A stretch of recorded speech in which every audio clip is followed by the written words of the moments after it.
안녕하세요. 매일 새로운 사연을 전하는 읽어주는 사연 라디오입니다. 구독과 좋아요, 많은 공유 부탁드립니다. 오늘의 사연 시작하겠습니다. 안녕하세요. 지난해 결혼한 평범한 30대 여성입니다. 남편이랑은 연애만도 3년이나 했고 그 사이 어느 다른 연인들처럼 다툼도 있었지만 그래도 돌이켜 생각해보면 비교적 평범하고 즐거운 시간을 보냈던 것 같아요. 그렇다면 별 문제 없어 보이는 제가 왜 사연을 보내게 되었냐고요? 그건 바로 정신 나간 어머님과 신우 때문입니다. 발단은 지난 달이었습니다. 어머님이 신우가 유학을 가고 싶어 한다는데 저희 부부더러 한 1,000만 원만 보태라고 하시더라고요.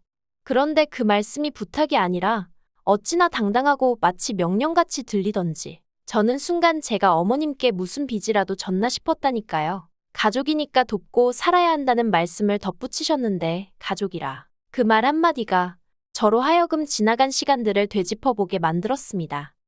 남편과는 결혼 전 약 반년 정도 동거를 했었어요.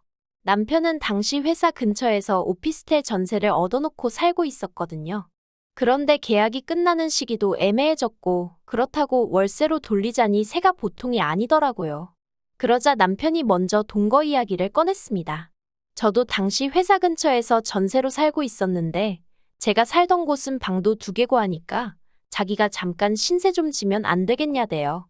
솔직히 저는 동거 자체는 생각도 해본 적이 없었고 내키지도 않았습니다. 그런데 이미 양가 부모님까지 다 배웠고 결혼 이야기까지 오가던 마당에 싫다고 하기가 좀 그렇더라고요. 남편이 왜 그런 이야기를 꺼낸 건지 사정도 뻔히 알고 있었으니까요. 게다가 제가 거절을 하면 남편이 그 6개월 더 살자고 집을 다시 구하던지 해야 했는데 그렇게 되면 저희 결혼 자금에도 영향이 가겠다 싶은 거예요. 그래서 이런저런 조건들을 따져봐도 동거 말고는 딱히 방법이 안 보였어요. 그런데 막상 같이 살아보니까 꼭 나쁜 것만은 아니더라고요. 남편이나 저나 둘 다 본가가 지방이다 보니 자취생활은 10년이 넘은 사람들이었습니다.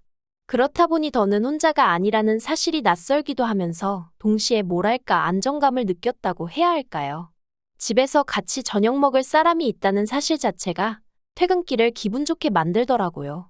인기척이 느껴지니 사람 사는 것 같아서 좋았어요. 물론 생활 습관이 다른 부분이 있었기에 불편한 부분도 아예 없는 것은 아니었지만 어차피 결혼하면 한 번쯤은 겪어야 하는 일이라고 생각하니 그렇게 못 견딜 일도 아니었지요. 그런데 그렇게 남편이랑 같이 산 지 2달쯤 되어갈 무렵 어머님께서 신우를 좀 데리고 있어달라며 부탁을 해오셨어요. 신우는 당시 저희 집에서 30분 정도 떨어진 곳에 위치한 대학에 다니고 있었는데 그때가 졸업을 앞둔 마지막 학기였거든요. 그동안엔 엄한 아버님 때문에 본가에서 서울로 거진 왕복 3시간씩 들여 통학을 하고 있었고요. 아무튼 그런데 이제 막 학기다 보니 취업 준비다 뭐다. 시간이 아깝다면서 저희 집에 있게 해달라고 시부모님을 졸랐던 모양이에요. 솔직히 이 이야기를 듣고 좀 어이가 없었습니다. 100번 양보해서 시간이 아깝다는 말도 서울에 있고 싶은 마음도 저도 이해는 했지요. 하지만 당시 어쨌든 결혼 전이었고 집도 제가 계약한 제 집이었잖아요. 자기 오빠인 남편은 엄연히 저에게 신세를 지는 중이었고요. 그러니 저에게 먼저 물어봤어야 되는 거 아닌가 싶대요. 그리고 말이 좋아 부탁이지 결혼 앞둔 예비며느리인 제 입장에선 어머님의 말씀은 통보나 다름이 없었습니다. 상황이 마음에 들고 안 들고를 떠나 선택지가 없었던 거지요. 그래서 울며 겨자 먹기로 알겠다고 하고 신우랑 같이 살게 되었네요. 솔직히 처음엔 속상했지만 그래 평생 살라는 것도 아니고 3-4달만 살면 된다 하니 지혜롭고 사이좋게 지내야겠다 생각했어요. 하지만 제가 어떻게든 싫다는 의사를 전했어야 했습니다. 솔직히 남편하고도 별 문제 없이 살았고 신우도 남편과 피를 나눈 남매이니 성격이라던가 성향이라던가 비슷하지 않겠나 싶었거든요. 그런데 제가 너무 순진했던 걸까요? 신우의 성격은 남편과는 정말 판이하게 달랐습니다. 매사 시원시원하고 그러면서도 옳고 그름을 따질 줄 알았던 남편과 달리 신우는 소위 경우라는 게 없더라고요. 제가 신우랑 있었던 일을 다 말하자면 끝도 없는데 한두 가지만 말해볼게요. 일단 저는 퇴근 후엔 항상 간식이라던가 먹을 걸 사들고 집에 갔어요. 원래는 간식을 그다지 좋아하는 편이 아니었는데 남편과 같이 살기 시작한 이후로는 그렇게 같이 뭐라도 먹으면서 TV도 보고 영화도 보고 그러는 게 좋더라고요. 그런데 이제 신우가 오게 된 이후로는 저희 둘 것만 달랑 사갈 순 없잖아요.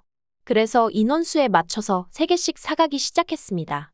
그리고 그렇게 되면 제가 일일이 말하지 않아도 하나는 남편 거, 하나는 제 거, 하나는 신우 거 이렇게 암묵적으로 정해져 있는 거 아닌가요? 하지만 어이없게도 제가 씻고 나온다던가 제가 잠깐 다른 일을 한다던가 그러면 그새 제 몫의 간식이나 먹을거리가 사라지고 없는 겁니다. 막말로 냉장고에 있던 간식을 쥐가 물어갈 리도 없고 도둑이 들었을 리도 없고 그런데 그럴 때마다 남편도 신우도 자긴 아니라고 딱 잡아떼더라고요. 정말이지 그 2, 3천 원짜리 간식 때문에 마치 형사라도 된 것 마냥 따지고 들기도 뭐해서 그냥 몇 번을 넘어가긴 했는데 몇 번 비슷한 일이 반복되니까 너무 짜증나는 거예요. 그래서 언젠가부턴 저도 제 몫의 간식은 저랑 남편이 쓰는 방에 따로 챙겨놓거나 냉장고 깊숙이 숨겨놓고 그랬네요. 그래도 결국엔 없어지기 일쑤였지만요. 아무튼 그런 날들을 보내던 중 하루는 대대적으로 대청소를 하게 되었습니다. 신우한테도 대청소한다고 시간 비워놓으라고 했었는데 신우는 까먹었다며 홀랑 외출한 상황이었고요.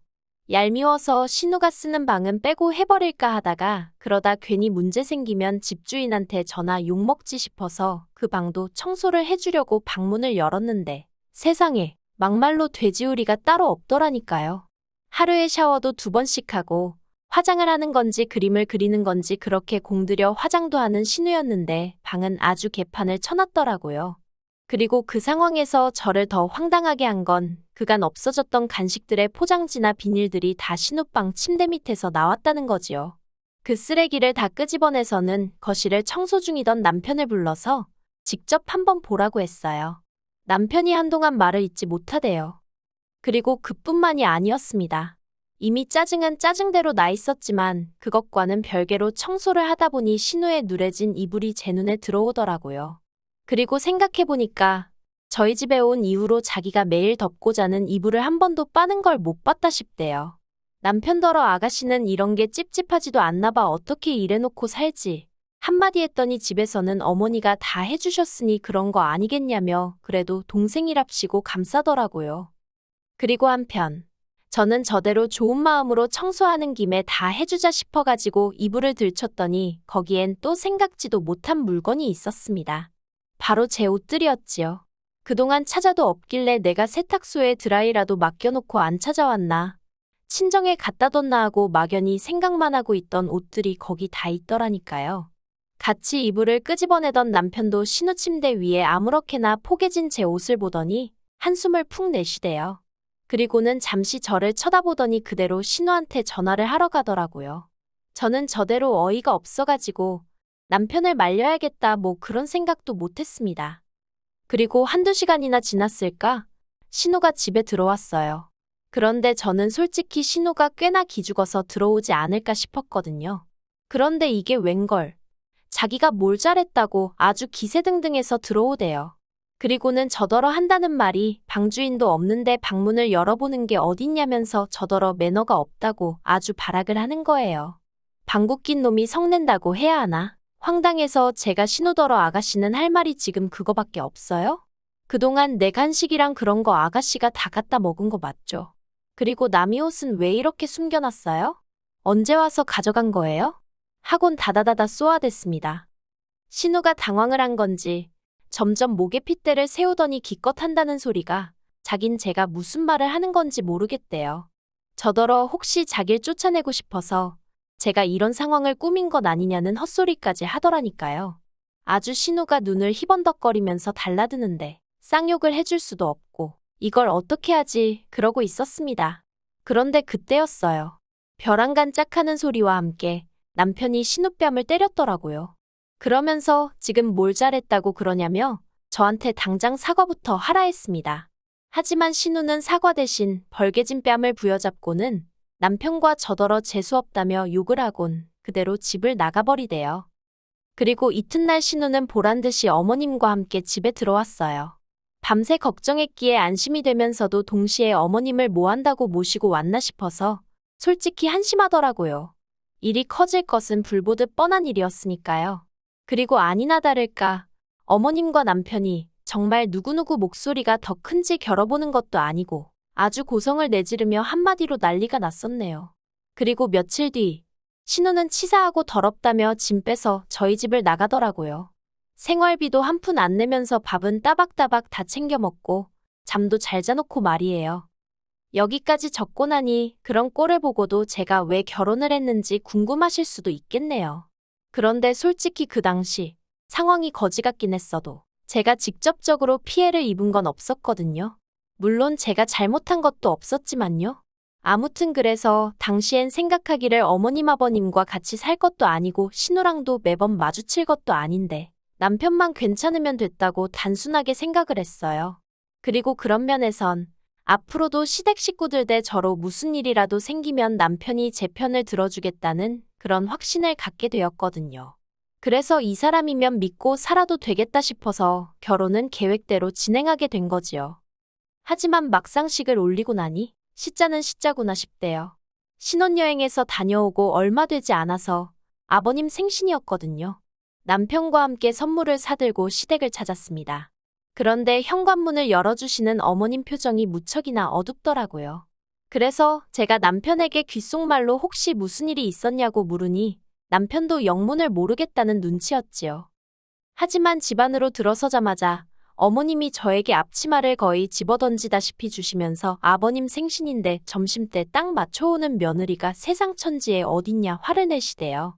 제가 당황해서 그게 무슨 말씀이시냐, 1시에 식사하자고 하지 않으셨냐, 그래서 지금 왔다고 대답했습니다. 그때 시계는 12시 40분을 막 지나고 있었거든요.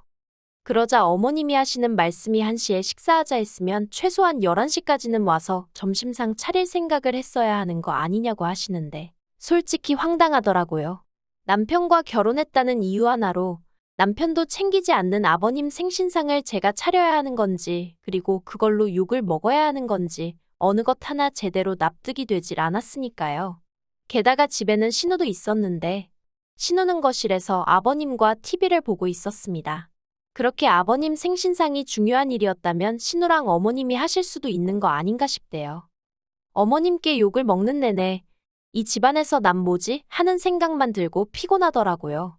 솔직히 마음 같아선 아버님 생신이고 뭐고 다 집어치고 당장이라도 자리를 박차고 그 집에서 나오고 싶었지요.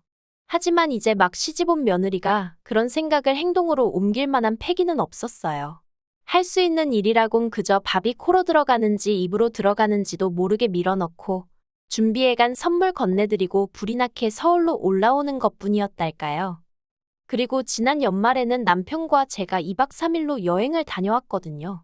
그런데 그때 신우가 저희 집이 비니까 저희 집에서 자기 친구들하고 파티를 하면 안 되겠냐고 또 어머님께 물어본 모양이에요.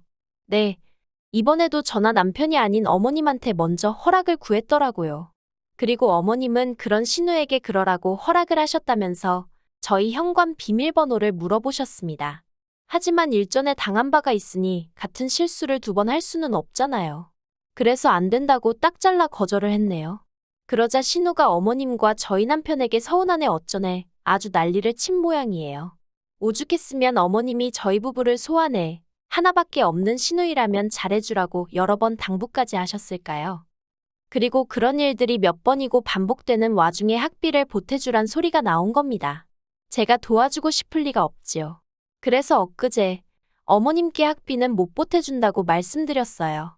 그랬더니 어머님이 지나간 온갖 옛날 일들을 다 끄집어내서는 저더러 마음 씀씀이가 작다 야박하다 그러니 신우가 너를 불편해하는 거다. 별의별 안 해도 되는 소리까지 다 하시더라고요.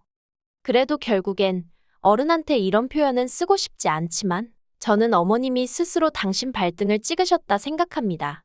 어머님이 아무 말이나 막 하신 덕분에 저는 신우는 물론이고 앞으로 시댁 누구에게도 돈 한 푼 쓰지 않겠다는 마음을 갖게 되었으니까요. 솔직히 어머님은 말끝마다 가족이니까 하시지만 제가 정말 이 집에서 가족이 맞나 싶어요.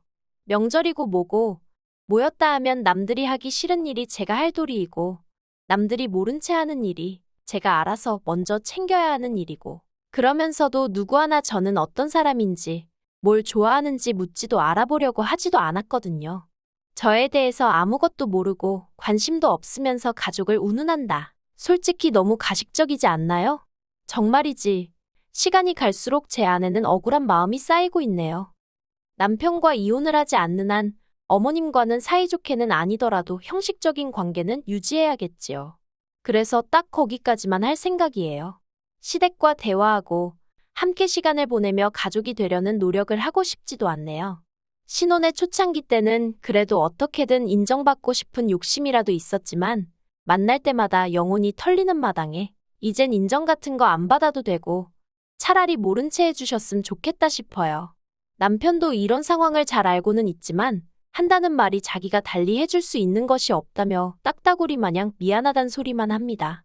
그런 남편을 탓하자는 건 아니에요.